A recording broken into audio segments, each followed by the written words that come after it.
Le webinaire, il avait pour enjeu de réfléchir à la manière dont cette pandémie allait impacter ou avait commencé à impacter à la fois l'ordre international et plus précisément comment il allait reconfigurer les relations géopolitiques au sein de la région Asie-Pacifique et quel était le rôle de l'Union européenne dans cette transformation.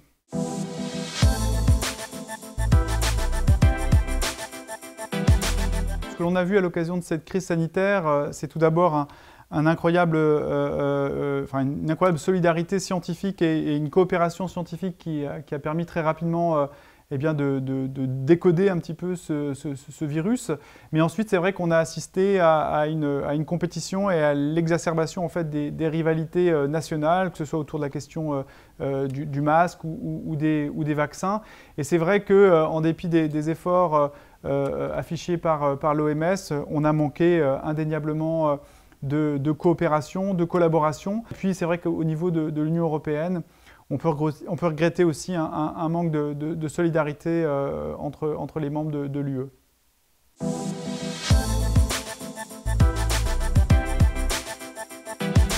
Même si la crise sanitaire n'est pas encore terminée, loin de là, ce que l'on peut déjà observer évidemment, c'est la manière dont cette crise sanitaire, elle a servi à la fois de révélateur et d'accélérateur par rapport à certains processus ou à certaines transformations qu'on voyait émerger ces dernières années. Et donc au cœur de ce webinaire s'est retrouvé évidemment l'enjeu de la compétition sino-américaine.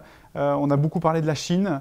On a beaucoup parlé de la Chine à la fois dans une perspective de compétition économique, mais aussi dans une perspective de compétition technologique et géopolitique.